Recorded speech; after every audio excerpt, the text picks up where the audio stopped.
Okay, here we have a faulty sensor here flashing with 0 psi, and we want to swap it out to a new sensor we have right here. So first things first, make sure that the car is parked and you have the park light on. This is important because it powers the trailer.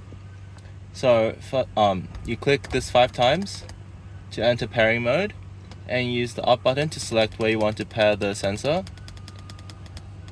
which is here. And make sure all the other sensors are at least half a meter away or to a meter away, so they don't have interference with this pairing feature. And we hold the up button until you see PA up here. Next, you hold the new sensor close to here, and it should show up. And now we have paired the sensor. And you can choose the up and down to choose another sensor to pair and bring it close. After that, you hold this to exit the pairing feature, and it should display here, and the sensor is now paired. After that, you just screw it on and then throw out the old sensor, and it should be good.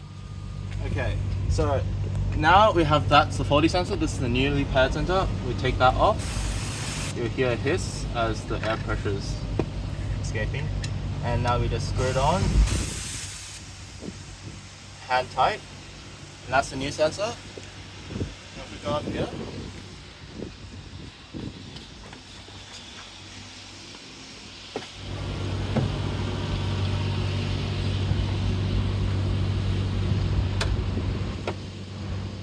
we should see that there is now, it's no longer flashing, and if we scroll, we should see that it's 106 psi.